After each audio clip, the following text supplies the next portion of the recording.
In today's episode of the Platform Presents podcast, I got a very interesting guest here today. I'm with Fritz, Lauer, who is hailing over from the folks over at Denim. And Denim is a financial enablement platform for the logistics industry and specifics that basically gives a full suite of financial products, operational tools, and basically automation for those folks to optimize their operations and of course save time, money, and generate revenue. So Fritz, welcome to the show. Hey, thanks for having me here, Lucas. Great to be here. Very cool. Yeah, so you're heading up marketing at Denim. Maybe give us a quick overview, 360 bird's eye perspective. What is Denim all about in your own words?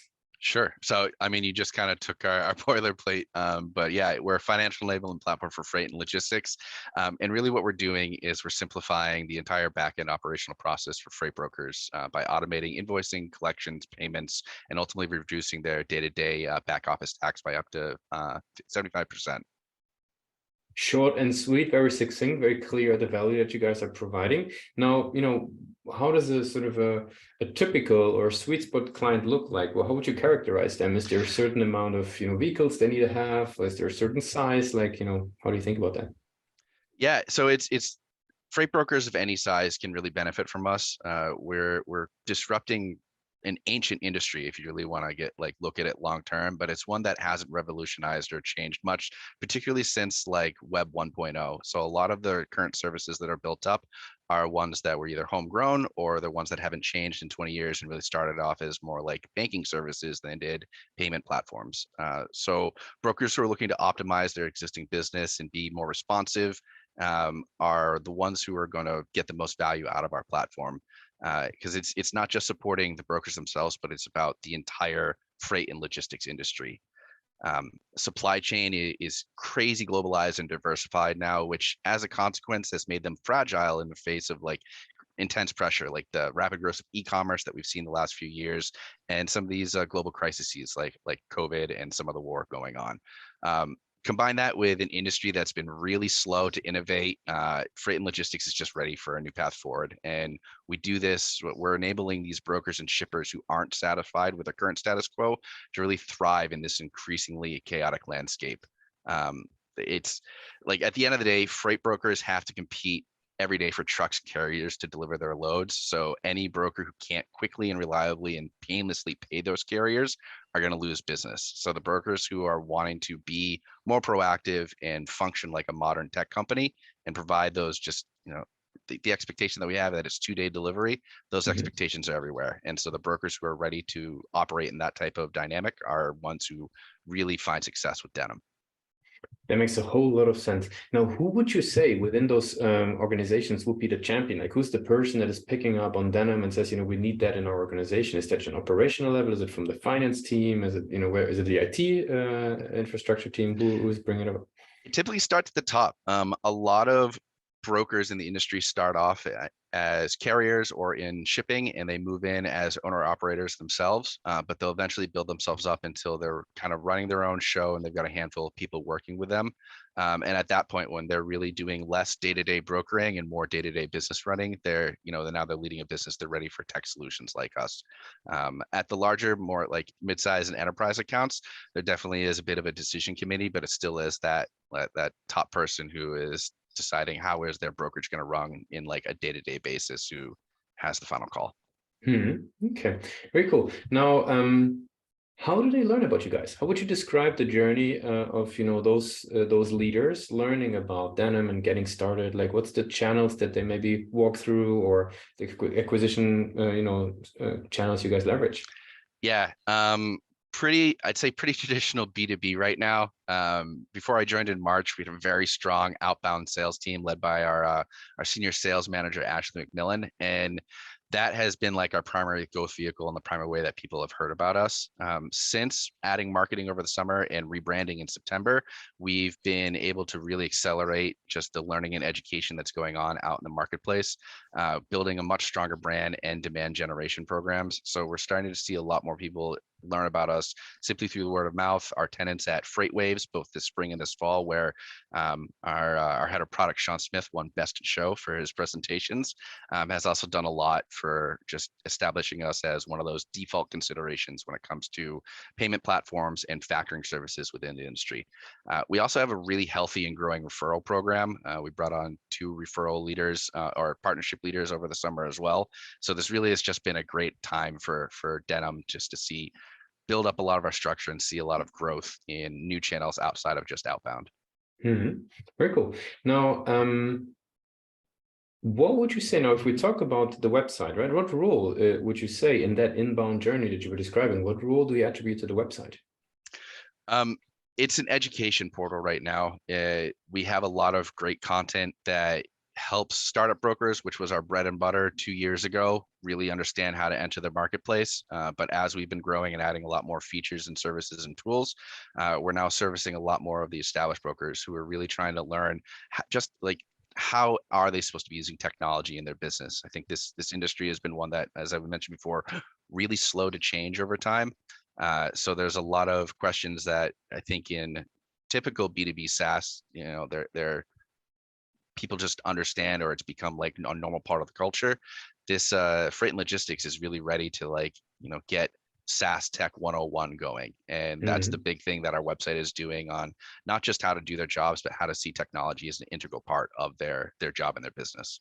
Gotcha. Now it's very interesting if you're having sort of that industry that is picking up on that SaaS solutions. What have you learned over the years then in those types of industries? What's important when it comes to drive conversions on the page? Is there any sort of methods, approaches that you've, come across or thought about or found helpful when it comes to actually, bringing those website visitors into let's say demos or the likes?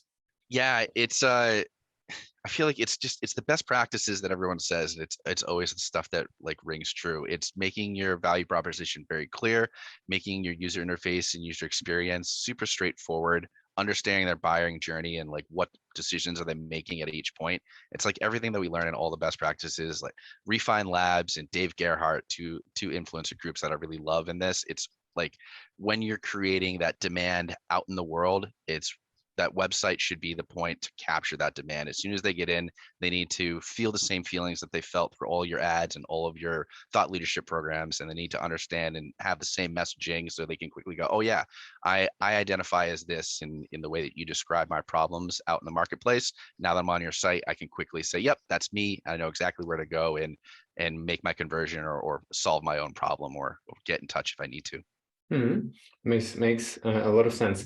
Now, I'd like to switch gears a little bit, right? We talked about the journey, we talked about what you guys are doing. I would love to talk about yourself a bit as a marketer, right? The first thing that I'm curious about, there is tons of content out there for marketers, right? Where do you personally find, high quality content within all the noise? Is there certain platforms, peer groups, podcasts, whatever? Like, where do you go? So I just mentioned Dave Gerhardt and his X5. I've been a fan of his since he was at Drift. And then there's Refine Labs, a whole group over there talking about demand generation, demand attribution, and dark social, which I think they're building out the structure that is helping educate a lot more of the senior leadership when it comes to how B2B marketing should be functioning, how it should be measured. I also like Cognism. They're a group out of the UK that one of my former colleagues works at, just as far as how to build out buying funnels. And then I'm actually part of a small little group still from college of people that I went to school with. We had classes together. We had internships early on, and there's been 8 or 9 of us that we've just been on a text message chain for coming up on 15 years now. That has been super helpful just to get marketing and resources or references from. And a lot of it's like that kind of social sharing aspect, which if you don't have one, I know there's tons of Exit 5 I just mentioned. That's another great one out there if you don't have one of these groups on your own. But that's always it's the peer learning that's the best thing when it comes to how to evolve or improve. Very cool. Now, as we're slowly getting to the end of the interview, I would have some rapid fire questions. Are you ready for those? Let's go. What is the last book that you read? So I'm actually just about to finish it. It's Dostoevsky's The Idiot. I really like when it comes to reading a little bit of escapism, and I found that Russian literature is pretty great for just being super long-winded and really like losing yourself. So I'm a big fan of this book. But we also had Measure What Matters, and I couldn't tell you who it's by, but it's a book that we had to read right when I joined Denim, about how to run our OKRs and how to really understand performance measurement and setting goals and optimizing for those goals. What's one single thing that your company is focused on the most at the moment? Building relationships. That's really the focus. And I know everyone says that, but it really is the truest truth when it comes to any sort of business. It's how do you help your clients build smart businesses, and how do you help them continue to grow in the face of adversity, especially now, like there has been a contraction in the marketplace with the recession, and a lot of like things like growth and scale aren't words that people are caring about. It's more like like facing odds and surviving almost, which doesn't sound a lot of fun, but for a lot of people in our industry, they've got this proud wolf mentality and they enjoy the challenge, and particularly the ones who are independent enough to take a risk and use new technology. They're the ones who are going to value that relationship building and know that you've got their back. You're their card up their sleeve, if you will, and that being the person or being the group that is top of mind for them is like paramount for both setting initial relationships and that ongoing just client relationship and client success through their lifetime. If there would be no boundaries in tech, what's the one thing that you would fix for your role today as a marketer? At Denim, or just like in general for marketers? In general. Oh, wow. Or in Denim, whatever you feel is most suitable. Attribution. I think that's the hardest thing to do. I think especially in B2B, attribution has always been like linear, direct, or either first or last touch. It's like it needs to fit into the model, if you will. But I think a lot of us know that that's not how marketing functions really well. There's a lot more of art than science to it. And figuring out a way to really do that full scope demand attribution, just like Chris and everyone at Refine is saying, like, yeah, you can capture it, you can get this self-reported, and you can understand some stuff from the tools.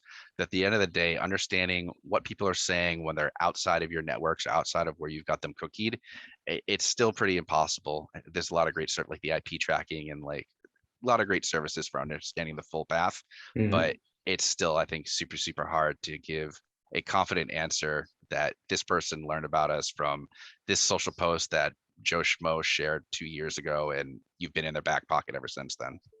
Makes sense. Last question. If we do a bit of time travel to go to Northeastern University, what's the one single thing that you would give yourself as an advice if you were heading out of Northeastern today? About the job, or just like life advice? Oh, as a marketer. It's a lot of advice I'd give to 22-year-old Fritz, that's for sure. But as a marketer, I think it's being data focused, and that definitely was drilled in making data-driven decisions.